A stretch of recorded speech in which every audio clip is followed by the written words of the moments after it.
ಸಂಸ್ಕಾರ ಇತ್ತು ಅಂದರೆ ಅದು ಎಲ್ಲಿವರೆಗೆ ಕರ್ಕೊಂಡು ಹೋಗುತ್ತೋ ಜರ್ನಿ ಗೊತ್ತಿಲ್ಲ. ಅದು ಆ ಸಂಸ್ಕಾರ ಕರ್ಕೊಂಡು ಹೋಗುತ್ತೆ. ಅದು ನೀ ಬಾ, ನಾ ಇದ್ದೀನಿ, ಕರ್ಕೊಂಡು ಹೋಗುತ್ತೆ. ನಾಟಕದ ಪಾತ್ರ ಬಂದರೆ ನಮ್ಮ ಅವ್ವ ಕೇಳ್ರಿ, ನಮ್ಮ ಅವ್ವ ಹ್ಞೂ ಅಂದ್ರೆ ನಾವು ಆ ಥರ ಕೇಳಿದಾಗ ಅವ್ರು ಮಾಡಿಸ್ತಿದಾಗ ಅವರು ಏನೋ ಒಂದು ಸ್ವಲ್ಪ ಏನೋ ₹1 ₹1.25 ಪಟ್ಟಿ ಚಂದ. ಕುಂದಾಪುರ ಹತ್ತಿರ ತೆಕ್ಕಟ್ಟೆ ಅಂತ ಒಂದು ಊರಿದೆ, ನಮ್ಮ ಉಪೇಂದ್ರ ಅವ್ರ ಊರಿದೆಯಲ್ಲ ತೆಕ್ಕಟ್ಟೆ, ಆ ಊರಿನಲ್ಲಿ ಒಬ್ಬರು ಕಲಾವಿದರು. ಅವರು ರೇ ವೈಜನಾಥ್ ಅವ್ರು ಬರ್ರಿ, ನೀವು ನಾನು ಬೆಂಗಳೂರು ಸರ್ವಿಸ್ ಇದೆ ನನಗೆ, ನೀವು ಬಂದರೆ ನಾನು ಹೆಲ್ಪ್ ಮಾಡ್ತೀರಪ್ಪ ನಿಮಗೆ. 50 ಪೈಸಾ ಕೊಟ್ಟರೆ ಬ್ಯಾಗ್ ಇಡ್ಲಿಕ್ಕೆ, 50 ಪೈಸಾ ಕೊಟ್ಟರೆ ರಾತ್ರಿ ಮಲ್ಕೋಬೋದು, ಬೆಳಿಗ್ಗೆ ಎದ್ದು ಹೋಗ್ಬೋದು. ಎಲ್ಲಾದ್ರೂ ಒಂದು ಪ್ರೋಗ್ರಾಮ್ ಮಾಡಿದ್ರೆ ₹30-40 ಸಿಗೋದು. ₹30-40 ಸಿಕ್ಕರೆ ನಮ್ಗೆ ದಿನ ₹5 ಲೆಕ್ಕ ಒಂದು ವಾರ ಕೊಡ್ತಾ ಇಲ್ಲ. ಅಣ್ಣವ್ರದ್ದು ಮಡ್ರಾಸ್ಗೆ ಇತ್ತು ಆವಾಗ ಅಡ್ರೆಸ್, ವಿಷ್ಣುವರ್ಧನ್ ಅವ್ರದ್ದು ಜಯನಗರ, ರಜನಿಕಾಂತ್ ಅವ್ರದ್ದು ಹನುಮಂತ ನಗರ ಅಂತ ತಗೊಂಡು ಹೋದೆ. ಅಣ್ಣವ್ರು ನೋಡೋಕೆ ಇಲ್ಲಪ್ಪ ಅವರು ಮಡ್ರಾಸ್ಗೆ ಹೋಗಿದ್ದಾರೆ. ಇದೇನು ಅಣ್ಣವ್ರು ಇನ್ನೇನು ಬಾಗಿಲು ಹೋಗ್ಬೇಕು, ಜೋರಾಗಿ ಹೋಗ್ಬಿಟ್ಟೆ, ಸಿಗಲ್ಲ, ಬೆಳಿಗ್ಗೆಯಿಂದ ಕುಂತಿದ್ದು ವೇಸ್ಟ್ ಆಗಿರೋ ಅಂದ್ಕೊಂಡು, ಅಣ್ಣ ನಮಸ್ಕಾರ ಅಣ್ಣ, ನಾನು ಬೆಂಗಳೂರು ಬಂದೆ ಅಣ್ಣ, ಬಿಡಿ ಅವ್ರನ್ನ ಬಿಡಿ ಅಂದ್ರು ಅಣ್ಣ. ವಿಜಯ ಕರ್ನಾಟಕ ವೀಕ್ಷಕರಿಗೆ ಸ್ವಾಗತ. ನಾನು ಶಂಕರ್ ನಾಗೇತ್ರಿ. ಇವತ್ತು ನಮ್ಮ ಜೊತೆ ಒಬ್ಬರು ವಿಶೇಷವಾದಂತಹ ವ್ಯಕ್ತಿ ಇದ್ದಾರೆ. 10,000 ರಂಗಭೂಮಿ ನಾಟಕಗಳು, 560ಕ್ಕೂ ಹೆಚ್ಚು ಸಿನಿಮಾಗಳು, 100ಕ್ಕೂ ಹೆಚ್ಚು ಧಾರಾವಾಹಿಗಳು, ಇಷ್ಟು ಅಭಿನಯ. ನಿಜವಾಗ್ಲೂ ಕೂಡ ಇದೊಂದು ರೀತಿಯಾದಂತಹ ದೊಡ್ಡದಾದಂತಹ ಆಕಾರ ನೋಡಿದ್ರೆ, ಅಪ್ಪ ಇಷ್ಟೊಂದು ಸಿನಿಮಾಗಳು ಮಾಡಿದಾರ, ಇಷ್ಟೊಂದು ರಂಗಭೂಮಿ ನಾಟಕಗಳನ್ನ ಪ್ರದರ್ಶನ ಮಾಡಿದಾರ ಅಂತ ಹೇಳಿ ಕೆಲವರು ಕೊಂಚಾಗಿ ಸಡನ್ ಆಗಿ ಒಂದು ರೀತಿಯ ಆಲೋಚನೆ ಬಂದಂಗಾಗತ್ತೆ. ಅವರ ಯಾವ ರೀತಿ ಇತ್ತು ಅವರ ರಂಗಭೂಮಿಯ ವೇದಿಕೆಗಳು, ಅವರ ರಂಗಭೂಮಿಯ ಜೀವನ, ಸಿನಿಮಾಗೆ ಯಾವ ರೀತಿಯಾಗಿ ಬಂದ್ರು, ಮತ್ತೆ ಡಾಕ್ಟರ್ ರಾಜ್ಕುಮಾರ್ ಅವರು ಕೊಟ್ಟಂತ ಸಲಹೆಗಳು ಏನೇನಿತ್ತು, ಇವೆಲ್ಲದರ ಕುರಿತಾಗಿ ಮಾತನಾಡ್ತಾ ಹೋಗೋಣ. ನಮ್ಮೊಂದಿಗೆ ಇವತ್ತು ಹಿರಿಯ ನಟರಾಗಿರ್ತಕ್ಕಂಥ ವೈಜನಾಥ್ ಬಿರಾದರ್ ಸರ್ ಇದ್ದಾರೆ. ಬನ್ನಿ ಕಾರ್ಯಕ್ರಮಕ್ಕೆ ವೆಲ್ಕಮ್ ಮಾಡೋಣ. ಸರ್, ಕಾರ್ಯಕ್ರಮಕ್ಕೆ ಸ್ವಾಗತ. ಬಿರಾದರ್ ಸರ್, ಹೇಳಿ ಸರ್.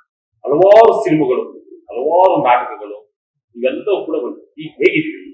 ಆರಾಮಿದ್ದೀನಿ ಸರ್.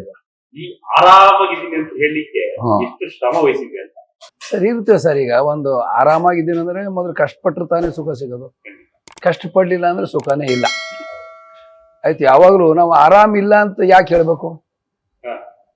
ಇದು ಜೀವನ, ಸಂಸಾರ ಬಂದಂಗೆ ನಾವು ಹೇಗೆ ಅದ್ರ ಹಿಂದೆ ಹೋಗ್ಬೇಕು, ಅದನ್ನ ಕಲ್ತು ಬಿಟ್ರೆ ಯಾವ ತೊಂದರೆನೂ ಬರೋದು.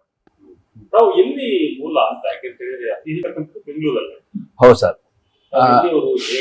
ನನ್ನದು ಮೂಲ ಸರ್ ಬೀದರ್ ಜಿಲ್ಲೆ ಭಾಲ್ಕಿ ತಾಲೂಕು ತೇಗಂಪುರ ಗ್ರಾಮ, ಹಲ್ಬರ್ಗಾ ಹೋಬಳಿ. ಅಲ್ಲಿ ನಮ್ಮ ಊರು. ನಾವೇನು ಬಡವರು ಅಲ್ಲ, ಶ್ರೀಮಂತರು ಅಲ್ಲ, ತಕ್ಕಮಟ್ಟಿಗೆ. ಚಿಕ್ಕ ವಯಸ್ಸಿಂದ ಸ್ವಲ್ಪ ನಮ್ಮೂರಲ್ಲಿ, ನಮ್ಮ ಕಡೆ ಉತ್ತರ ಕರ್ನಾಟಕ ಹೇಗಿದೆ ಅಂದರೆ ನಾಟಕ, ಕೋಲಾಟ, ಡಪ್ಪಿನಾಟ, ಭಜನೆ ಇವೆಲ್ಲ ನಮ್ಮಲ್ಲಿ ಮಾಮೂಲಿ. ಸ್ವಲ್ಪ ಚಿಕ್ಕ ವಯಸ್ಸಿನಿಂದನೇ ಅದು ನಮಗೆ ಈ ಕಲೆಗಳು ಬಂದಿದ್ದು ಸರ್. ಇಲ್ಲ, ಯಾರಿಗೂ ಇಲ್ಲ ಸರ್. ನಮ್ಮ ತಂದೆಯವರು ನಾವೆಲ್ಲ ರೈತರು. ನಮ್ಮ ತಂದೆಯವರಂತೂ ಏನೂ ಇಲ್ಲ, ಬೆಳಗ್ಗೆ ಒಂದು 5 ಗಂಟೆಗೆ ಎತ್ಗಳು ನೇಗಿಲು ತೊಗೊಂಡು ಹೋಗ್ಬಿಟ್ರೆ ರಾತ್ರಿ 10 ಗಂಟೆಗೆ ಬರೋರು. ಆ ಥರ ಅವ್ರಿಗೆ ಇದನ್ನೇ ಇಲ್ಲ. ಅವ್ರು ಜಾಸ್ತಿ ಒಂದು ದೇವ್ರಿಗೆ ಕೂಡ ಹೋಗೋದಷ್ಟು ಕಮ್ಮಿ, ಏನೋ ಅಮಾವಾಸ್ಯೆ ಹುಣ್ಣಿಮೆಗೆ ಹೋಗ್ಬಾರ್ದು, ಆ ಥರ ಒಂದು ವಾಡಿಕೆ. ಬಟ್ ಅದೇನು ನನಗೆ ಅದು ಬಂದಿದ್ದು ಸರ್. ಶಿಕ್ಷಣ 3ನೇ ಕ್ಲಾಸ್ ಸರ್. 3ನೇ ಕ್ಲಾಸ್. 3ನೇ ಕ್ಲಾಸ್ ಅಂದರೆ 4ನೇ ಕ್ಲಾಸ್ ಮುಗಿಸಿಲ್ಲ, 3ನೇ ಕ್ಲಾಸ್ ಬಿಟ್ಟಿಲ್ಲ. ಸುಮ್ಮನೆ ತಮಾಷೆಗೆ ಹೇಳ್ತೀನಿ, 3.5 ಕ್ಲಾಸ್ ಅಂತ ಹೇಳ್ತೀನಿ ತಮಾಷೆಗೆ. ಹೌದು, ಇಲ್ಲ ಸರ್, ಇಲ್ಲಿ ಹೇಳ್ತೀವಲ್ಲ ಸರ್, ಪ್ರತಿಯೊಂದು ಮನುಷ್ಯನಿಗೆ ಸಂಸ್ಕಾರ ಬಹಳ ಮುಖ್ಯ. ಜೀವನ ಬೇರೆ, ಶ್ರೀಮಂತಿಕೆ ಬೇರೆ, ಬಡವ ಬೇರೆ. ಬಟ್ ಸಂಸ್ಕಾರ ಇತ್ತು ಅಂದರೆ ಅದು ಎಲ್ಲಿವರೆಗೆ ಕರ್ಕೊಂಡು ಹೋಗುತ್ತೋ ಜರ್ನಿ ಗೊತ್ತಿಲ್ಲ. ಅದು ಆ ಸಂಸ್ಕಾರ ಕರ್ಕೊಂಡು ಹೋಗುತ್ತೆ. ಅದು ನೀ ಬಾ, ನಾ ಇದ್ದೀನಿ, ಕರ್ಕೊಂಡು ಹೋಗುತ್ತೆ. ಸರ್, ನಾನು ಮೊದಲು ಊರಲ್ಲಿ ನಮಗೆ ಜಮೀನಿತ್ತು, ಸ್ವಲ್ಪ ರೈತಾಪಿ ಕೆಲಸ ಎಲ್ಲ ಮಾಡ್ತಿದ್ದೆ. ಮಾಡೋಗಿ ನಮ್ಮಲ್ಲಿ ಉಗಾದಿ ಮಾಡಿ 12 ದಿವಸಕ್ಕೆ ಬಾರಿಸಿ ಅಂತ ಆಗುತ್ತೆ ನಮ್ಮಲ್ಲಿ. ಮಹಾದೇವನ ಜಾತ್ರೆ, ಮಹಾದೇವನ ಜಾತ್ರೆ ಮಾಡ್ತಾರೆ ನಮ್ಮಲ್ಲಿ. ಅಲ್ಲಿ ಪ್ರತಿ ವರ್ಷ ನಮ್ಮ ನಾಟಕ ಕಲಿಸ್ತಿದ್ರು. ಅವಾಗ ಕಾಸಿಲ್ಲ, ಏನಿಲ್ಲ, ಇಲ್ಲ ₹1 ₹2 ಹಾಲು, ಮೊಸರು, ಬೆಣ್ಣೆ, ತುಪ್ಪ ಈ ಥರ. ಆವಾಗ ಅಲ್ಲಿ ಒಬ್ಬರು ನಾಟಕ ಕಲಿಸೋರು ಇದ್ರು, ಒಬ್ಬರು ಅಮೃತ್ ಗೋಂಧಳಿ ಅಂತೇಳಿ. ಅವ್ರು ನಮ್ಮ ತಾಯಿಯವ್ರಿಗೆ ಕೇಳಿದ್ರು, ನಾಗಮ್ಮ ನಿಮ್ಮ ವೈಜನಾಥ್ ನಾಟಕದಲ್ಲಿ ಪಾತ್ರ ಮಾಡಿಸ್ತೀವಿ ಅಂತೀವಿ ನಾವು. ಹೌದಾ, ಅವನಿಗೇನು ಬರುತ್ತೆ? ಅವನಿಗೇನು ಇಲ್ಲ, ನಿಂಗೆ ಗೊತ್ತಿಲ್ಲ, ಅವನಿಗೆ ಸ್ವಲ್ಪ ಇದೆ, ಏನೋ ಇದೆ, ನೀವು ಹ್ಞೂ ಅಂದರೆ ನನಗೆ ಅವ್ರು ಕೇಳಿದರು. ಆಯ್ತು, ನಮ್ದಲ್ಲಿ ಹೆಂಗಂದ್ರೆ ನಮ್ಮ ತಾಯಿ ತಂದೆ ಕೇಳೋವರೆಗೂ ನಾವು ಯಾವುದೂ ಹ್ಞೂ ಅನ್ನೋಂಗಿಲ್ಲ. ನಾಟಕದಲ್ಲಿ ಪಾತ್ರ ಬಂದರೆ ನಮ್ಮ ಅವ್ವ ಕೇಳ್ರಿ, ನಮ್ಮ ಅವ್ವ ಹ್ಞೂ ಅಂದ್ರೆ ನಾವು ಆ ಥರ ಪರ್ಮಿಷನ್. ಆಯ್ತು, ಕೇಳಿದಾಗ ಅವ್ರು ಮಾಡಿಸ್ತೀವಿ. ಹೋದಾಗ ಅವರು ಏನೋ ಸ್ವಲ್ಪ ₹1 ₹1.25 ಪಟ್ಟಿ ಚಂದ ಅಷ್ಟೇ, ಒಂದು ರೂಪಾಯಿ 1 ಕಾಲು ಏನು ಕೊಟ್ಟಿದ್ದ ಅವಾಗ. ಅವ್ರು ಕಲಿಸಿದ ಮೇಲೆ ಆವಾಗ ಅಲ್ಲಿಂದ ಶುರು ಆಯ್ತು ಗೀಳು. ದೊಡ್ಡಾಟ ಅಂತೇಳಿ ಒಂದು ಗಣಪತಿ ಪಾತ್ರ ಹೇಳ್ಕೊಟ್ರೆಲ್ಲ, ಹೇಳ್ಕೊಟ್ಟು ಎಲ್ಲ ಮಾಡಿಸಿ ಪಾತ್ರ ಮಾಡಿಸಿದ್ರು. ಅದು ಚೆನ್ನಾಗಿ ಮಾಡ್ತಾನೆ ಅಂತ ಒಂದು ಊರಲ್ಲೆಲ್ಲ ಸುದ್ದಿ ಆಯ್ತು. ಅದರಲ್ಲ ಅವನು ಚೆನ್ನಾಗಿ ಮಾಡ್ತಾನೆ, ಅಲ್ಲಿಂದ ಕಂಟಿನ್ಯೂ ಆಗೋದು. ಎಲ್ಲ ಕೋಲಾಟ ಮಾಡ್ತಿದ್ವಿ ನಾವು. ಈ ಶಿವರಾತ್ರಿ ಆದ್ಮೇಲೆ ನಮ್ಮಲ್ಲಿ ಕೋಲಾಟ ಪ್ರಾಕ್ಟೀಸ್ ಮಾಡೋದು. ರಾಮ, ಲಕ್ಷ್ಮಣ, ಕೌರವರು, ಪಾಂಡವರು ಎಲ್ಲ ಪಾತ್ರಗಳು ಮಾಡಿ ಕೋಲಾಟದಿಂದಾನೇ ಒಂದು ಕತೆ ಮುಗಿಸ್ಬೇಕು.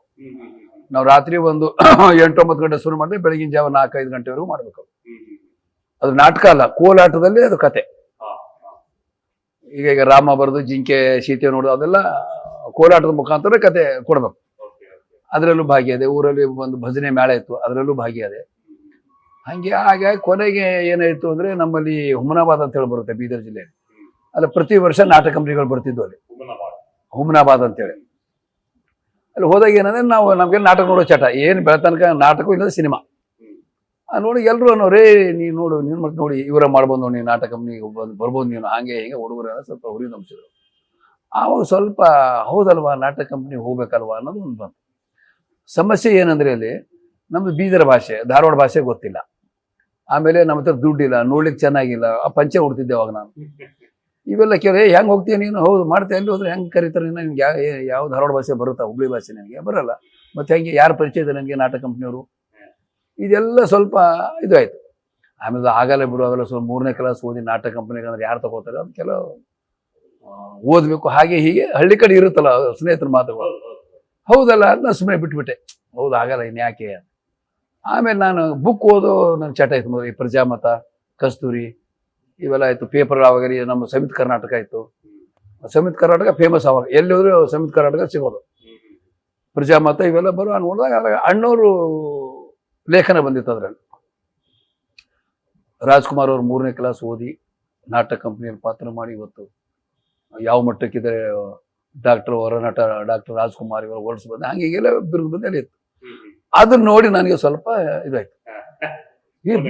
3ನೇ ಕ್ಲಾಸು ಅಂತಾರಲ್ಲ ಇವ್ರು. ಮತ್ತೀಗ ರಾಜ್ಕುಮಾರ್ ಅವರು ಅದು ಒಂಚೂರು ನನಗೆ ಹೆಲ್ಪ್ ಆಯ್ತು. ಅವನ ಎಲ್ಲರೂ ತೋರಿಸ್ದೆ ನಾನು. ಹಂಗಾರೆ ಹೋಗ್ಬಿಡ್ತೀಯ ನೀನು, ಹೌದಾ ನೀನು ಮಾಡ್ತೀಯ ಹಂಗೆ ಹಿಂಗೆ ಮಾಮೂಲಿ ಹೋಗಲ್ಲ, ಇಲ್ಲ ಒಟ್ಟು ಮಾಡ್ಬೋದಲ್ಲ ಅಂತ ಒಂದು ಲೆಕ್ಕಾಚಾರ. ಅದನ್ನ ಇಟ್ಕೊಂಡು ನಾಟಕ ಕಂಪ್ನಿಗೆ ಹೋದೆ. ಇಲ್ಲಿ ಒಂದು ಕಡೆ ನಾಟಕ ಕಂಪ್ನಿ ಇತ್ತು, ನಾಟಕ ಕಂಪ್ನಿಗೆ ಹೋಗಿ ಅಲ್ಲಿ ಪಾತ್ರ ಹೋದೆ. ಇನ್ನು ಹೆಂಗೆ ಪರಿಚಯ ಮಾಡ್ಕೊಳ್ಳೋದು, ನಾನು ಮಾಡಿದೆ 50 ಪೈಸೆ ಕೊಟ್ಟು ಟಿಕೆಟ್ ತೊಗೊಂಡೆ, ನೆಲದ ಟಿಕೆಟ್. ನಾಟಕ ನೋಡಿದೆ, ಫುಲ್ ನಾಟಕ ನೋಡಿದೆ. ನಾಟಕ ನೋಡಿದ್ರೆ ಎಲ್ಲ ಪಾತ್ರ ಎಲ್ಲ ಜನಗಳು ಹೋದ್ಬೇಕು, ಕುರ್ಚಿ ಎಲ್ಲ ತೆಗೆದಿಟ್ಟು ಒಂದು ಅರ್ಧ ಗಂಟೆ ಕೂತ್ಕೊಂಡೆ. ಅಲ್ಲಿ ಹೋದೆ ನಮಸ್ಕಾರ. ನಾನು ಹೇಳಪ್ಪ ಸರ್, ಈಗ ನಾಟಕ ಕಂಪ್ನಿಯಾಗ ಇರ್ಬೇಕು ನಾನು, ಅದಕ್ಕೆ ಬಂದೆ. ನಾಟಕ ಕಂಪ್ನಿಯಲ್ಲಿ ಏನು ಮಾಡ್ತೀಯ ನೀನು? ಸರ್ ಪಾತ್ರ ಮಾಡ್ತೀನಿ. ಏನು ಓದಿದ್ಯಾ ನೀನು? ಸರ್ 3ನೇ ಕ್ಲಾಸು. ಧಾರವಾಡ ಭಾಷೆ ಬರುತ್ತಾ? ಸರ್ ನೀವು ಹೇಳ್ಕೊಟ್ರೆ ಮಾಡ್ತೀನಿ. ಇಲ್ಲಪ್ಪ ಹಂಗೆ ಪಾತ್ರ ಕೊಡೋಕೆ ಬರಲ್ಲ, ಮೊದಲು ನಮ್ಮಲ್ಲಿ ಕಸ ಹೊಡಿಬೇಕು, ಕುರ್ಚಿ ತೆಗೆದಿಡಬೇಕು, ಅಲೌನ್ಸ್ ಮಾಡಬೇಕು, ಬೋರ್ಡಿಗೆ ನೀರು ಹಾಕಬೇಕು, ನಾವು ಹೇಳಿದ ಕೆಲಸ ಮಾಡಬೇಕು. ಹಾಗಾದರೆ ನಾವು ಪಾತ್ರ ಕೊಡ್ಬೋದು. ಅದು ನಾನು ನೀವು ಏನು ಕೆಲಸ ಹೇಳಿದ್ರೆ ಮಾಡ್ತೀವಿ ಸರ್, ಆದರೆ ಸಾಯಂಕಾಲ ನಮ್ಗೆ ಸಣ್ಣದು ದೊಡ್ಡದು ಯಾವುದೊಂದು ಪಾತ್ರ ಬೇಕು. ಇಲ್ಲ ಹಾಗೆಲ್ಲ ಕೊಡೋಕೆ ನೀವು ಕೆಲಸ ನೋಡ್ತೀವಿ, ಫಸ್ಟ್ 2-3 ತಿಂಗಳು ನೋಡಿ ಆಮೇಲೆ ಹೇಳ್ತೀವಿ. ಅದು ಅಲ್ಲಿಂದ ಬಿಟ್ಬಿಟ್ಟೆ. ಅಲ್ಲಿ ಇನ್ನೊಂದು ಕಂಪ್ನಿಗೆ ಹೋದೆ. ಹೋದಾಗ ಅಲ್ಲಿ ನಟರ ಕೊರತೆ ಇತ್ತು. ಅಲ್ಲಿ ಸ್ವಲ್ಪ ಎಲ್ಲ ನಮ್ಮ ಜಿಲ್ಲೆದವರು ಇದ್ರು, ಬೀದರ್ ಜಿಲ್ಲೆದವರು, ಕಟಕ್ ಚಿಂಚೋಳಿ ಅಂತ ಬಾಲ್ಕಿ ತಾಲೂಕು. ಅಲ್ಲೆಲ್ಲ ಒಬ್ಬರು ಪರಿಚಯದವರು, ಒಬ್ಬರು ಬಡಿಗೇರ್ ನಾರಾಯಣಪ್ಪ ಅಂತ ಹೇಳಿದ್ರು. ಅವ್ರ ಕಂಪ್ನಿಗೆ ಆಗಿನ ಕಾಲಕ್ಕೆ 5,000 ರೂಪಾಯಿ ಸಾಲ ಕೊಟ್ಟಿದ್ರು, ಕಲಾಭಿಮಾನಿಯವರು. ಕೊಟ್ಟಾಗ ಅಲ್ಲಿ ಏನಾಯ್ತು, ಅಲ್ಲಿ ಹೋದೆ ನಾನು. ಹೋದ ತಕ್ಷಣ ನಮಸ್ಕಾರ, ಯಾವ ಊರಪ್ಪ ಇಂಥ ಊರು, ಏನು ಸಮಾಚಾರ? ಸರ್ ಪಾತ್ರ ಮಾಡಬೇಕು. ಬಡಿಗೇರ್ ನಾರಾಯಣಪ್ಪ, ಯಾವ ಊರು ನಿಮ್ದು? ನಮ್ಮ ನೆಂಟರಿದ್ದಾರೆ ಅಲ್ಲಿ ನಿಮ್ಮ ಊರಲ್ಲಿ, ಬಡಿಗೇರ್ ಗುರುನಾಥ್ ನಮ್ಮ ನೆಂಟರಾಗಬೇಕು ಹೋದ್ರು. ನಮ್ದು ಅದೇ ಊರ್ರಿ, ನಾವೆಲ್ಲ ಅವ್ರ ಜೊತೆ ಎಲ್ಲ ಭಜನೆ ಮಾಡಿದ. ಹಾಗೆ ಅಲ್ಲಿ ಸ್ವಲ್ಪ ನಮಗೆ ಅವಕಾಶ ಸಿಕ್ತು. ಅಲ್ಲಿ ಸಿಕ್ಕಿನ ಅಲ್ಲಿಂದ ನಾಟಕ ಕಂಪ್ನಿಗೆ ಅವಕಾಶ. ಜೈ.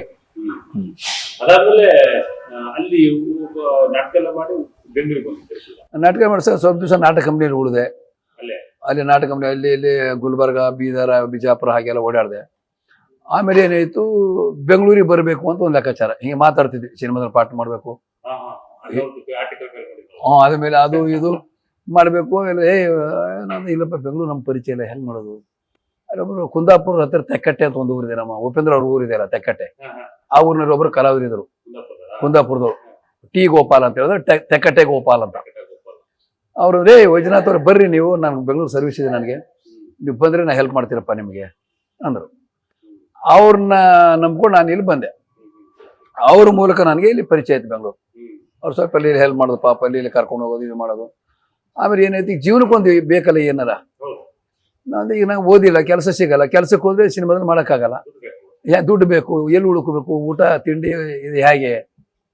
ಆಮೇಲೆ ಅವ್ರೇನಂದ್ರು, ವಿಜಯನಾಥ್ ಅವ್ರು ಏಕಪಾತ್ರ ಅಭಿನಯ ಮಾಡ್ತಿದ್ರು, ಒಬ್ಬರೇ ಎಲ್ಲ ಪಾತ್ರಗಳು. ಎಚ್ ಎಂ ನಾಯಕ ಪ್ರತಿಯೊಂದು ಪಾತ್ರ ಒಬ್ಬರೇ ಮಾಡೋರು. ಅವ್ರಂದ್ರು, ಮತ್ತೊಂದು ಕೆಲಸ ಮಾಡಿ, ನೀವು ಏಕಪಾತ್ರ ಅಭಿನಯ ಮಾಡೋಣ, ನಾನು ಒಂದೇ ಮಾಡ್ತಾ ಕಾಮಿಡಿ ನೀವು ಮಾಡ್ರಿ, ಸೀರಿಯಸ್ ನಾನು ಮಾಡ್ತೀನಿ ಅಂತ. ಸರ್ ಅದನ್ನ ನಾನು ಒಂದು ದಿವಸ ನೋಡ್ಕೊಂಡು ಮಾಡ್ತೀನಿ ಅಂದೆ. ಅದು ನಮ್ಗೆ ಹೆಲ್ಪ್ ಆಯ್ತು. ಎಲ್ಲಾದ್ರೂ ಒಂದು ಪ್ರೋಗ್ರಾಮ್ ಮಾಡಿದ್ರೆ 30-40 ರೂಪಾಯಿ ಸಿಗೋದು. 30-40 ರೂಪಾಯಿ ಸಿಕ್ಕರೆ ನಮ್ಗೆ ದಿನ 5 ರೂಪಾಯಿ ಲೆಕ್ಕ, ಒಂದು ವಾರ ಕೊಡ್ತಾ ಇಲ್ಲ. ಒಂದು 40 ರೂಪಾಯಿ ಸಿಕ್ಕರೆ ದಿನ 5 ರೂಪಾಯಿ 8 ದಿವಸದ ಸರಿ ಹೋಯ್ತು ಅನ್ನೋ ಲೆಕ್ಕಾಚಾರ. ಹಿಂಗೆ ಸರ್, ಅಲ್ಲಿ ಒಂದು ಇಲ್ಲಿ ಮೆಜೆಸ್ಟಿಕ್ ಅಂತೇಳಿ ಒಂದು ಹೋಟ್ಲ್ ಇತ್ತು ಸರ್, ಇಲ್ಲಿ ಇದರಲ್ಲಿ ಉಪ್ಪಾರಪೇಟೆ ಪೊಲೀಸ್ ಪಕ್ಕದಲ್ಲಿ ಇತ್ತು, ಅದು ಒಡೆದಾಕಿದ್ದಾರೆ. ಅಲ್ಲೇನಿತ್ತು ಅಂದ್ರೆ 50 ಪೈಸಾ ಕೊಟ್ರೆ ಬಿಸಿನೀರು, 50 ಪೈಸಾ ಕೊಟ್ರೆ ಬ್ಯಾಗ್ ಇಡ್ಲಿಕ್ಕೆ, 50 ಪೈಸಾ ಕೊಟ್ರೆ ರಾತ್ರಿ ಮಲ್ಕೋಬಹುದು, ಬೆಳಿಗ್ಗೆ ಎದ್ದು ಹೋಗ್ಬೋದು. ಒನ್ ಡೇ ಏನು ಸಾಯಂಕಾಲ ಒಂದು 7-8 ಗಂಟೆಗೆ ಹೋದ್ರೆ ಒಂದು ಬ್ಯಾಗ್ ಇಡ್ತಿದ್ವು, ಅಲ್ಲಿ ಬ್ಯಾಗಲ್ಲಿ ಇಡ್ತೀವಿ. 50 ಪೈಸಾ ಕೊಡೋಕು ಬ್ಯಾಗ್ ಇಡಬೇಕು. ಸ್ನಾನ ಬಿಸಿನೀರಾ, ಬಿಸಿನೀರ 50 ಪೈಸಾ ಕೊಡಪ್ಪ, ಮಲ್ಕೋತೀವಿ 50 ಪೈಸಾ ಕೊಡು. 50, 70, ಒಂದು ರೂಪಾಯಿ ಅಷ್ಟರೊಳಗೆ ಜೀವನ ಮುಗಿದು ಹೋಗೋದು. ಅದು ಒಂದು ಹೆಲ್ಪ್ ಆಯ್ತು ನಮಗೆ. ಅಲ್ಲಿ ಉಳ್ಕೊಳ್ಳೋದು, ಮತ್ತು ಬಟ್ಟೆಯಲ್ಲಿ ಏನೋ ಹಸಿ ಬಟ್ಟೆ ಇದ್ರೆ ತುಳಸಿ ಪಾರ್ಕ್ ಅಂತ ಹೇಳಿತ್ತು, ಈಗ ಅದು ಚಿಕ್ಕಲಾಲ್ಬಾಗ್ ಅಂತ ಹೇಳಿದೆ. ಅಲ್ಲಿ ಬಟ್ಟೆ ಒಣಕೊಂಡು ಆರಾಮಾಗಿ ಕುಂತು ಬಿಡೋದು. ಅಲ್ಲಿ ರೂಪಾಯಿಗೆ ಅವಾಗೆಲ್ಲ ಈ ಬರೋರಿಗೆ ಒಂದು ಬಕೆಟ್ ಹಿಡ್ಕೊಂಡು ಇಡ್ಲಿ ಅಂತ ಬರೋರು. ಅವಾಗ 8-10 ಇಡ್ಲಿ ಕೊಡೋರು 1 ರೂಪಾಯಿಗೆ. ಅದು ತಿಂದುಕೊಂಡು ಒಂದು 10 ರೂಪಾಯಿ ಸೌತೆಕಾಯಿ, 10 ರೂಪಾಯಿ ಕಡಲೆ ಬೀಜ ಏನೋ ತಿನ್ಕೊಂಡು ಹಂಗೆ ಕಾಲ ಕಳೆದ ಸರ್ ಅವಾಗ. ಇದೆಲ್ಲ ಆಗುತ್ತೆ, ಬೆಂಗಳೂರಿಗೆ ಬರ್ತೀರಿ, ಇದು ಕೂಡ ಏನೋ ಒಂದು ನೆಲೆ ಸಿಗುತ್ತೆ ಅಂದ್ರೆ ರಂಗ ಒಂದು ನಾಟಕ ಮಾಡ್ಲಿಕ್ಕೆ. ಸಿನಿಮಾ ಪ್ರವೇಶ ಹೇಗೆ ಸರ್? ಅದು ಏನಾಯ್ತು ಅಂದ್ರೆ, ಸಿನಿಮಾ ಅಂದಾಗ ಅವರು ಒಂದು ಈ ಲೇಖನ ಹೇಳಿದಿಲ್ಲ ಅಣ್ಣವ್ರದು, ಅದರಲ್ಲಿ ಏನಿತ್ತು ಅಂದ್ರೆ, ಈಗ ನಾಟಕ ಕಂಪ್ನಿ ಹೋದ್ರೆ ಸಿನಿಮಾ ತಗೊಳ್ತಾರೆ ಅಂತ ಒಂದು ಲೇಖನ ಐತೆ ಅಣ್ಣವ್ರು. ಅದು ಕೂಡ ನನ್ನ ಮನಸ್ಸಲ್ಲಿತ್ತು. ಅವಾಗ ಏನು ಮಾಡಿದೆ, ನಂಗೆ ಒಂದು ಪ್ರಜಾಮತದಲ್ಲಿ ಏನಾಗಿತ್ತು ಅಂದ್ರೆ, 3 ಜನದ ಅಡ್ರೆಸ್ ಇತ್ತು ಅದರಲ್ಲಿ. ಒಂದು ರಜನಿಕಾಂತ್ ಅವರು, ವಿಷ್ಣುವರ್ಧನ್ ಅವರು, ಅಣ್ಣವರು. ಯಾರೋ ಕೇಳಿದ್ರು ಪ್ರಜಾಮತ, ನಮಗೆ ರಾಜ್ಕುಮಾರ್ ಅವರು ಅಡ್ರೆಸ್ ಕಳಿಸಿ, ವಿಷ್ಣುವರ್ಧನ್ ಅವ್ರ ಅಡ್ರೆಸ್ ಕಳಿಸಿ, ರಜನಿಕಾಂತ್ ಅವ್ರ ಅಡ್ರೆಸ್ ಕಳಿಸಿ. ಅದು 3 ಪ್ರಜಾಮತದಲ್ಲಿ 3 ಏಕಕಾಲಕ್ಕೆ ಬಂದಿತ್ತು. ಅಣ್ಣವ್ರದ್ದು ಮಡ್ರಾಸ್ಗೆ ಇತ್ತು ಅವಾಗ ಅಡ್ರೆಸ್, ವಿಷ್ಣುವರ್ಧನ್ ಅವ್ರದ್ದು ಜಯನಗರ, ರಜನಿಕಾಂತ್ ಅವ್ರದ್ದು ಹನುಮಂತ ನಗರ ಅಂತ ತಗೊಂಡು ಹೋದ ತಕ್ಷಣ ರಜನಿಕಾಂತ್ ಅವ್ರ ಮನೆ ಹನುಮಂತ ನಗರದಲ್ಲಿ ಒಂದು ಸುಬ್ರಹ್ಮಣ್ಯ ಸ್ವಾಮಿ ದೇವಸ್ಥಾನ ಅಂತಿದೆ, ಅದ್ರ ಪಕ್ಕದಲ್ಲೇ ಮನೆ ಇತ್ತು ರಜನಿಕಾಂತ್ ಅವ್ರದ್ದು. ಆಯ್ತು, ನನಗೆ ಮರಾಠಿ ಬರುತ್ತೆ, ಅದರಲ್ಲಿ ಯಾರು ಹೇಳಿದ್ರು ರಜನಿಕಾಂತ್ ಅವ್ರು ಮರಾಠಿ ಬಂದರೆ ಮಾತಾಡ್ಬೋದು ಅನ್ನೋದು. ಸುಮ್ಮನೆ ಹಿಂಗೆ ಮರಾಠಿ ಇದ್ರೆ ಮಾತಾಡಿಸ್ಬೋದು ಈಜಿ ನೀವು ಅನ್ನೋದು ಒಂದು ಇದಾಗಿತ್ತು ನನಗೆ. ಹೋಗಲ್ಲ ಮನೆಗೆ ಅವ್ರ ಮಿಸ್ಸಸ್ ಅವರು ಇದ್ರು, ಹೋಗಿ ನಮಸ್ಕಾರ ಅಕ್ಕ, ನಮಸ್ಕಾರ, ಏನು ಹೇಳಿ ಅಣ್ಣವ್ರು ನೋಡೋಕೆ. ಇಲ್ಲಪ್ಪ, ಅವರು ಮಡ್ರಾಸ್ಗೆ ಹೋಗಿದ್ದಾರೆ, ಯಾವ ಬರೋದು 5-6 ದಿವಸ ಆಗ್ಬೋದು. ಸರಿ, ಅಲ್ಲಿಂದ ಅವರು ಮುಗಿದಲ್ಲ. ನೆಕ್ಸ್ಟ್ ಈಗ ವಿಷ್ಣುವರ್ಧನ್ ಅವ್ರ ಮನೆಗೆ ಬಂದೆ, ಜಯನಗರ. ಅಲ್ಲಿ ಹಿಂಗೇನು ಎಂಟ್ರಿ ಕೊಡ್ತಾ ಇದ್ದೆ, ಅವರು ಒಂದು ಕಾರ್ ಪಾಸ್ ಆಗ್ಬಿಡ್ತು, ಭಾರತಿ ಮೇಡಮ್ ಅವರು ಪಾಸ್ ಆಗ್ಬಿಡ್ತು. ಅಯ್ಯಯ್ಯೋ ಹೋಗ್ಬಿಟ್ರ, ಇನ್ನೇನು ಮಾಡೋದು. ಇನ್ನು ಅಣ್ಣವ್ರನ್ನ ಭೇಟಿ ಮಾಡಬೇಕು, ಅಣ್ಣವ್ರ ಭೇಟಿ ಮಡ್ರಾಸ್ ಹೋಗ್ಬೇಕು. ಅವು 16 ರೂಪಾಯಿ ಮಡ್ರಾಸಿಗೆ, ಇಲ್ಲಿಂದ ಬಸ್ಸು 16 ರೂಪಾಯಿ. ಅದು ತಮಿಳ್ನಾಡು ಗಾಡಿ ಇತ್ತು. 16 ರೂಪಾಯಿಗೆ ಹೋದ್ರೆ ಅಡ್ರೆಸ್ ಹುಡ್ಕೊಂಡು ಎಲ್ಲ ಹೋದಾಗ ಹೇಳಿದ್ರು, ನಂಗೆ ತಮಿಳು ಬರ್ತಾ ಇರಲಿಲ್ಲ, ಹಿಂದಿ ಬರುತ್ತೆ ನನಗೆ. ಆಮೇಲೆ ಅಣ್ಣವ್ರ ಮನೆ ಎದುರುಗಡೆ ಒಂದು ಗ್ಯಾರೇಜ್ ಇತ್ತು, ಅಲ್ಲೆಲ್ಲ ಮುಸ್ಲಿಮ್ಸ್ ಗ್ಯಾರೇಜ್ ಇತ್ತು ಅಲ್ಲಿ ಮಡ್ರಾಸಲ್ಲಿ. ಅಣ್ಣವ್ರ ಮನೆ ಸ್ವಲ್ಪ ಹಿಂಗೆ ಎದುರುಗಡೆ ಇದ್ರೆ ಸ್ವಲ್ಪ ದೂರ.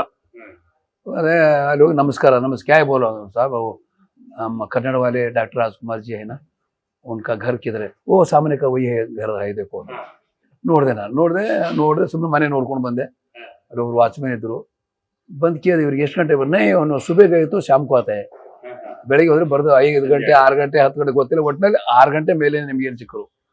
ಒಂದೊಂದು ಸಾರಿ ಮಧ್ಯಾಹ್ನ ಬರ್ಬೋದು, ಹೇಳೋಕ್ಕಾಗಲ್ಲ. ಬಟ್ ಅಂತವ್ರು ನನಗೇನಂದ್ರೆ, ಇಲ್ಲಿ ಬೇರೆ ಕಡೆ ಹೋದ್ರೆ ಬಂದು ಹೋದ್ರೆ ಏನು ಮಾಡೋದು, ಹಂಗೆ ಕೂತ್ಕೊಂಡೆ ಸರ್ ಅಲ್ಲೇ.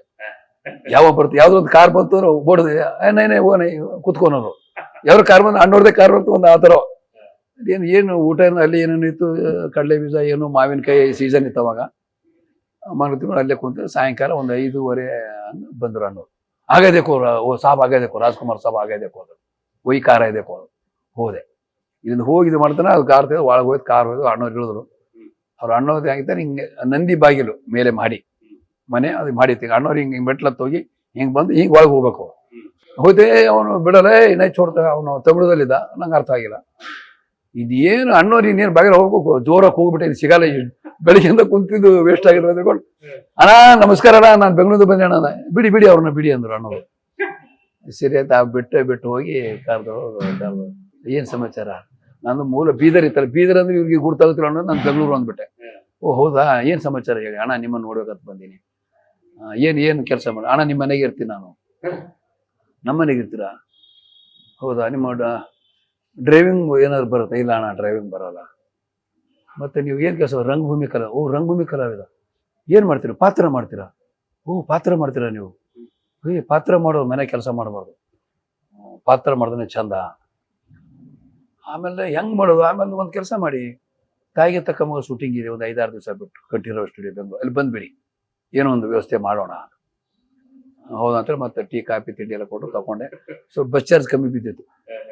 ಅಣ್ಣ ಸ್ವಲ್ಪ ಬಸ್ ಚಾರ್ಜ್ ಕಮ್ಮಿ ಬಿದ್ದಿದೆ ಅಂತ. ಮತ್ತೆ ಅವ್ರು ಯಾರು ದುಡ್ಡು ಇದಿಲ್ಲ, ನನಗೇನು ನೋಡ್ಬೇಕು, ಅಲ್ಲಿ ಹೋಗ್ಬೇಕು ಏನಾರ ಆಗಲಿ, ಆ ಒಂದು ಖುಷಿ. ಅಣ್ಣವ್ರು ನೋಡಿದ್ಮೇಲೆ ಏನಾರ ಆಗಲಿ ಅನ್ನೋ ಅದು ಒಂದಿದು. ಆಮೇಲೆ ಕಾಸು ಕೊಟ್ಟರು.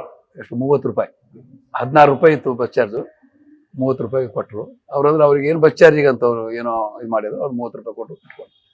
ಸರ್, ಆ 30 ರೂಪಾಯಿ ಖರ್ಚು ಮಾಡೋಕ್ಕೆ ಒಂಥರ ಕಣ್ಣಿಗೆ ನೀರು ಹೋಗ್ಬಿಡ್ತು. ಅಣ್ಣವ್ರು ಕೊಟ್ಟಿದ್ದು ದುಡ್ಡು ಖರ್ಚು ಮಾಡ್ಬೇಕಲ್ಲ ಅಂತ. ಮತ್ತು ಅವಾಗ ಖರ್ಚು ಮಾಡಲಿಲ್ಲ ಅಂದರೆ ಹಸಿವೆ ಆಗಿದೆ, ಖರ್ಚು ಮಾಡಲಿಲ್ಲ ಅಂದರೆ ಹೊಟ್ಟೆ ತುಂಬಲ್ಲ. ಆದರೆ ಅವ್ರು ಕೊಟ್ಟಿದ್ದು ದುಡ್ಡು ಖರ್ಚು ಮಾಡ್ಬೇಕಲ್ಲ ಅಂತ ಒಳಗಡೆ ಒಂಥರ ನೋವು.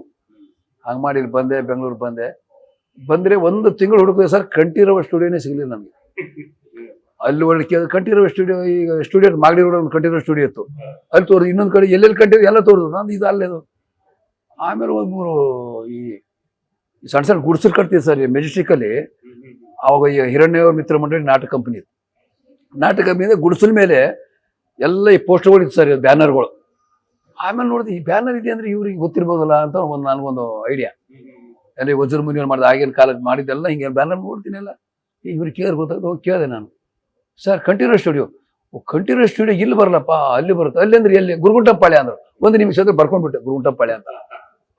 ಬರ್ಕೊಂಡೆ ಹೋಗ್ತೀನಿ. ಅಷ್ಟೊತ್ತಿಗೆ ಹೇಳಿದ್ರು, ಇಲ್ಲ ರೀ ಅದು ಅಣ್ಣವರು ಪಿಕ್ಚರ್ ಮುಗಿದೋಯ್ತು, ಅದು ಏನು ಅದು 1 ತಿಂಗಳಾಗೋಯ್ತಲ್ಲ, ಅಡ್ರೆಸ್ಸೇ ಸಿಕ್ಕಿಲ್ಲ. ಆಮೇಲೆ ಮತ್ತಂಗೆ ಮತ್ತೆ ಬರೋದು ಹೋಗೋದು. ನಮಗೇನಂದ್ರೆ ತೊಂದರೆ ಆದಾಗ ಮತ್ತೆ ಊರಿಗೆ ಹೋಗೋದು, ಮತ್ತೆ ಬರೋದು, ಮತ್ತೆ ಹೋಗೋದು, ಮತ್ತೆ ಬರೋದು. ಕೊನೆಗಂದ್ರೆ ಏನಿದೆ, ಏನು ಮಾಡೋದು, ಇದು ನೆಲೆ ಇಲ್ಲ, ಕೆಲಸ ಇಲ್ಲ, ಹೆಂಗೆ ಮಾಡೋದು? ಮೈ ಮೇಲೆ ಬಟ್ಟೆನೋ ಅಂತ ಹೇಳ್ಕೊಳ್ಳೋಂಥ ಬಟ್ಟೆಗಳಲ್ಲ. ಡೈರೆಕ್ಟರ್ ಹತ್ರ ಹೋಗ್ಬೇಕಾದ್ರೆ ಸ್ವಲ್ಪ ಜಿಮ್ ಅಂತ ಹೋಗ್ಬೇಕು, ಇವೆಲ್ಲ ಒಂದು ನೋಡ್ತಿದ್ದೆ ನಾನೆಲ್ಲ. ಈಗ ಡೈರೆಕ್ಟರ್ ಹತ್ರ ಹೋಗ್ಬೇಕಾದ್ರೆ ಒಂಚೂರು ಟಿಪ್ ಟಾಪ್ ಆಗಿ ಹೋದರೆ, ಒಂಚೂರು ಏನು ಹೋದರೆ ಏನೋ ಅಂತ ಒಂದು ನೋಡ್ತಿದ್ದೆ ನಾನು. ಹೆಂಗಿದು ಸ್ವಲ್ಪ ಅಲ್ಲಿಗೆ ಏನಾಯಿತು, ಅಲ್ಲಿಂದ ಒಬ್ಬರು ಮೋಹನ್ರಾವ್ ದೇಶಪಾಂಡೆ ಅಂತಿದ್ದರು ಒಬ್ಬರು, ಅವರು ಕಲಾವಿದರು. ಅವ್ರು ಏನು ಮಾಡೋರು ಅಂದರೆ ಜಿಲೇಬಿ, ಇಡ್ಲಿ ಎಲ್ಲ ಮನೆಯಲ್ಲಿ ಮಾಡಿ ಸೈಕಲ್ ಮೇಲೆ ಸಪ್ಲೈ ಮಾಡೋದು. ಒಂದು ದಿವಸ ತೆಗಟೆಗೋಪಲ್ಲಿ ನಾವು ಇದ್ದೀವಿ, ಅಕ್ಕಿಪೇಟೆಯಲ್ಲಿ ಒಂದು ಚಿಕ್ಕದು ಇದು ಅವ್ರೇನು ಒಂದು ಇಟ್ಕೊಂಡಿದ್ರು ಅಲ್ಲೇ ಎಲ್ಲ ಸ್ವೀಟ್ ಮಾಡಿ ಮಾರೋದಲ್ಲದು. ದುಡ್ಡಿಲ್ಲ, ನಾಷ್ಟ ಮಾಡಬೇಕು, ದುಡ್ಡಿಲ್ಲ. ಹೆಂಗೆ ಮಾಡೋದು? ಹಂಗೆ ಸಂಧಿ ಓಡ್ತಾನೆ ಇದ್ದೀವಿ. ನೋಡಿ ಯಾರಿಗೆ ಕೇಳೋಣ ಹಾಗೆ ಅಂತ. ಹೋಣ ನಮಸ್ಕಾರ ಸರ್. ನಮಸ್ಕಾರ, ಏನು ಸಮಾಚಾರ ಸರ್? ಇಡ್ಲಿ ಬೇಕು. ಏನೇನು ಬೇಕು ಕೇಳಿ ಅಂತ. ಸರ್ ನಾವು ತಿಂಡಿ ತಿನ್ನಬೇಕು, ದುಡ್ಡಿಲ್ಲ ಸರ್. ಹೌದಾ, ದುಡ್ಡಿಲ್ವಾ? ಏನು ಕೆಲಸ ಮಾಡ್ತೀರಿ ನೀವು? ಸರ್ ನಾವು ರಂಗಭೂಮಿ ಕಲಾವಿದ. ನಾಟಕದವ್ರು ಏನ್ರಿ ನೀವು? ಆಯ್ತು ತಿನ್ರಿ ಅಂದರು. ಏನು ಬೇಕು ತಿನ್ರಿ ಅಂದರು. ಆಯ್ತು ಅವ್ರೆ, ದುಡ್ಡಿಲ್ಲ ಅಂದ್ರೆ ಕೊಟ್ಟರು. ತಿನ್ನಾಯ್ತು. ಇಟ್ಕೋರಿ, ನಮಗೆಲ್ಲ ನೀವು ನಾಟಕ ಇದ್ರೆ ಹೇಳ್ರಿ, ನಾನು ಬರ್ತೀನಿ.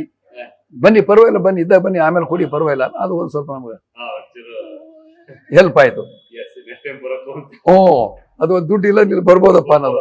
ನಮ್ಗೇನೋ ಹೇಳ್ಬಿಟ್ಟಿವಿ, ಸರ್ ತಪ್ಪು ತಿಳ್ಕೊಬೇಡಿ, ನಿಮಗೂ ಪರಿಚಯ ಇಲ್ಲ, ನಾವು ಏಕಪಾತ್ರ ಅಭಿನಯನೂ ಮಾಡ್ತೀವಿ, ನಾಟಕನೂ ಮಾಡ್ತೀವಿ.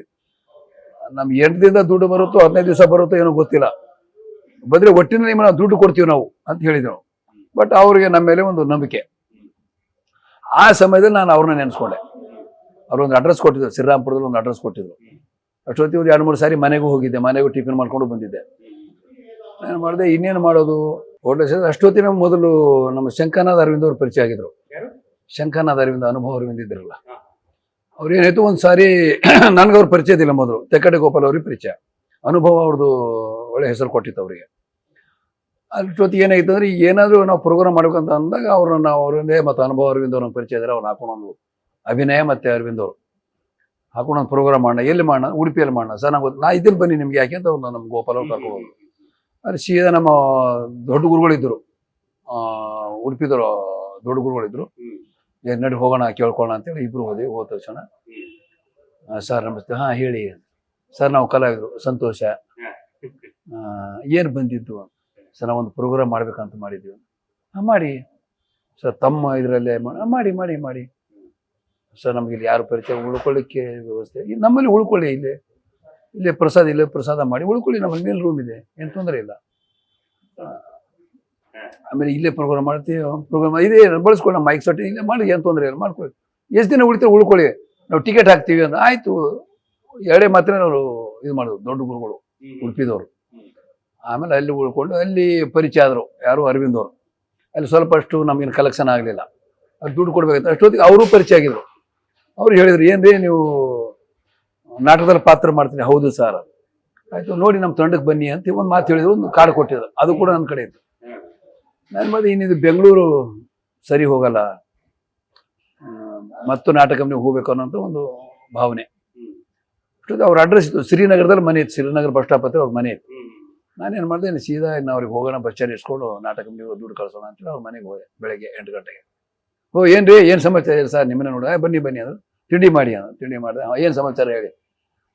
ಅದೇ ಸರ್, ಸುಮ್ಮನೆ ದುಡ್ಡು ಹೆಂಗೆ ಕೇಳೋದು, ಹೋದ ತಕ್ಷಣ ದುಡ್ಡು ಕೊಡಿ ಅಂತ ಸುಮ್ಮನೆ ಬಂದೆ ಸರ್, ಹಿಂಗೆ ಬಂದಿದೆ, ಹಂಗೆ ಮನೆ ಅಡ್ರೆಸ್ ಕೊಡಲ್ಲ ಬಂದೆ.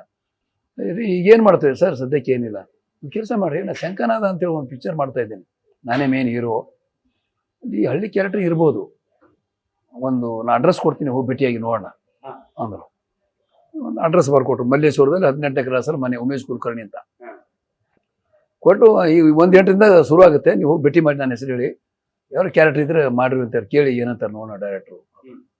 ತೊಗೊಂಡೆ ಸರ್. ಅದು 3-4 ದಿವಸ ಆಲಸ್ಯ, ಇನ್ನೇನು ಕೆಲಸಗಳು ಯಾವಾಗಲಿ ಇನ್ನೇನು ನಾನು ಅದನ್ನು ಮರ್ತೇ ಬಿಟ್ಟಿದ್ದೆ. ನಾನು ಯಾವತ್ತೋ ಒಂದು ದಿವಸ ಬಟ್ಟೆ ಒಗಿಬೇಕಾದ್ರೆ ನೋಡ್ತೀನಿ, ಒಳಗಿದೆ ಚೀಟಿ. ಅದು ಅಯ್ಯೋ ಬಟ್ಟೆ ಇದೆಲ್ಲ ಹೋಗಿಲ್ವಲ್ಲ ನಾನು ಅಂತೇಳಿ ಬಟ್ಟೆ ಒಗೆದು ಸ್ವಲ್ಪ ಎಲ್ಲ ಒಂಚೂರು ಕ್ಲೀನಾಗಿ ಹೋದೆ. ಸರ್ ನಮಸ್ತೆ, ಸರ್ ನಮಸ್ತೆ, ಚೀಟಿ ಕೊಟ್ಟೆ. ಯಾರು ಅರವಿಂದವ್ರು ಕೊಟ್ಟೆ? ಹೌದು ಸರ್. ಏನು ಸರ್, ಯಾವ ಊರು ನಿಮ್ಮದು? ಸರ್ ನಾನು ಬೀದರು. ಅಯ್ಯೋ ನಮ್ಮದು ಗುಲ್ಬರ್ಗ ರೀ, ನಮ್ಮದು ನಮ್ಮ ತಂದೆಯವರೆಲ್ಲ ಬೀದರಲ್ಲೆಲ್ಲ ಕೆಲಸ ಮಾಡಿದ್ದಾರೆ. ಯಾವ ಊರು ಬೀದರಲ್ಲಿ? ಎಂಥ ಊರು? ಏನು ಕೆಲಸ ಮಾಡ್ತೀರಿ? ಸರ್ ನಾಟಕ ಕಂಪನಿ ಇಲ್ಲ, ಏಕಪಾತ್ರ. ಓ ನಾಟಕ ಕಂಪನಿಯವನ ನೀನು? ಓಹೋ, ಈಗೇನು ಬಂದಿದ್ದು ಸರ್? ಹಾಗೆ ಒಂದು ಪಾತ್ರ. ನೋಡಪ್ಪ, ನಮ್ಮಲ್ಲಿ ಪಾತ್ರ ಎಲ್ಲ ಫಿಲಪ್ ಆಗಿದೆ, ನಮ್ಮ ಜೊತೆ ಬಂದರೆ ಯಾವುದಾದ್ರೂ ಒಂದು ಪಾತ್ರ ಮಾಡಿಸ್ತೀನಿ ನಾನು. ಒಂದು ವೇಳೆ ಯಾರಾದರೂ ಬರೋರು ಕೈ ಕೊಟ್ಟರೆ ನಿನ್ನ ಕೈಲೇ ಪಾತ್ರ ಮಾಡಿಸ್ತೀನಿ, ಆಯಿತು? ನಮ್ಮ ಜೊತೆ ನೀನು 23 ದಿವಸ ಇರಬೇಕು, ನಾವು ಹೇಳಿದ ಕೆಲಸ ಮಾಡಬೇಕು. ಅದು ನಾನು 23 ದಿವಸ ಊಟ ಸಿಗುತ್ತೆ, ಅದು ಒಂದು ನಮ್ಮ ಖುಷಿ, ಒಂದು ಚಾರ್ಜ್ ಅದೊಂದು ಖುಷಿ. ಸರಿ ಆಯ್ತು, ಒಪ್ಕೊಂಡೆ ಸರ್. ಎಲ್ಲ ಜವಾಬ್ದಾರಿ ನನ್ನ ಕೈಯಲ್ಲಿ ಕೊಟ್ಟರು. ಗ್ಯಾಸ್ ತರೋದು ಹಿಡ್ಕೊಂಡು, ಮನೆ ಹಿಡ್ಕೊಂಡು, ಲೊಕೇಶನ್ಸು ಏನು ಬೇಕು ಎಲ್ಲ, ಊಟದ ನಸಿಕೆನ ಇಳೋದು, ಎಲ್ಲಿಗೆ ಎಬ್ಸೋದು, ಬಿಸಿನೀರು ರೆಡಿ ಮಾಡಿಸೋದು, ಯಾರು ಕಲಾವಿದ್ರು ಬಂದಿಲ್ಲ ಅಂದರೆ ಎಲ್ಲವೂ ನನ್ನ ಕೈ ಕೊಟ್ಬಿಟ್ರು. ಅದು ಪುಣ್ಯಕ್ಕೆ ಒಂದು ಪಂಚಾಯತ್ ಮೆಂಬರು, ಒಂದು ಗೌಡನ ಕಡೆ 3 ಜನ, ಒಂದು ಗೌಡನ ಕಡೆ 3 ಜನ, ಯಾರೋ ಒಬ್ಬರು ಬರಲಿಲ್ಲ, ನನಗೆ ಆ ಪಾತ್ರ ಹಾಕ್ಬಿಟ್ರು. ಅವ್ರು ಹೇಳಿದ ತಕ್ಷಣ ಸರಿ ಉಳಿದ ತಕ್ಷಣ ಸ್ವಲ್ಪ ಧೈರ್ಯ ಬಂತು ನನಗೆ. ಒಂಚೂರು 20 ನಾನೇ ಓಡಾಡಿದ್ದು, ಸ್ವಲ್ಪ ನೋಡೋದು ಅವೆಲ್ಲ ಒಂಚೂರು ಏನೋ ಆಯ್ತು. ನೋಡಪ್ಪ, ಎಲ್ಲ ಕಡೆ ಇಲ್ಲಿ ನೀನು ಡೈಲಾಗ್ ಇಲ್ಲ, ನೋಡಪ್ಪ ನೀ ರಂಗಭೂಮಿ ಕಲಾ ಅಂತ ಏನು ಮಾಡ್ತೀಯ ಮಾಡಿ ನೋಡೋಣ, ನಿನಗೆ ಬಿಡ್ತೀನಿ ನಾನು ಅಂದರು. ನಾನು ಏನು ಮಾಡಬೇಕು ಸರ್, ಏನು ಮಾಡಬೇಕು? ಇಲ್ಲಿ ಡೈಲಾಗ್ ಇಲ್ಲಪ್ಪ, ಎಲ್ಲರೂ ಡೈಲಾಗ್ ಹೇಳ್ತಾರೆ, ನೀನು ಲಾಸ್ಟಿಗೆ ಹೋಗ್ಬೇಕು. ನೀನು ಅವರೆಲ್ಲ ಮೊದಲು ಲಾಸ್ಟಿಗೆ ನೀ ಏನು ಕೊಡ್ತೀಯ ಕೊಡು ನೋಡೋಣ, ನಾ ಏನು ಹೇಳಲ್ಲ. ಏನು ಮಾಡೋದು? ಡೈಲಾಗ್ ಹೇಳೋಣ ಇಲ್ಲ ರೇ, ಈಗ ನಾಳೆ ಗೌಡ್ರೆ ನಾಳೆ ಹೆಂಗೆ ಮಾಡಿ ನಿಮ್ಮ ಕತೆ ಅಷ್ಟೇ ಅಂತ ಎಲ್ಲರೂ ಬೈದು ಹೋಗ್ತಾರೆ. ನನ್ನ ಕೈಲಿ ಒಂದು ಕೋಲ್ ಇರುತ್ತೆ, ನಾನೇನು ಮಾಡ್ತೀನಿ, ಹಿಂಗೆ ನೋಡ್ಕೊಂಡು ಅಂತೀನಿ ಅಷ್ಟೇ. ನಕ್ ಬಿಟ್ರು ಎಲ್ಲರು. ಓಕೆಪ್ಪ ಪರವಾಗಿಲ್ಲಪ್ಪ, ಇದೆ ಒಂಚೂರು ಇದೆ, ನಿನಗೆ ಐಡಿಯಾ ಇದೆ ಅಂದರು. ಅಲ್ಲಿಂದ ಸ್ವಲ್ಪ ಧೈರ್ಯ ಬಂತು.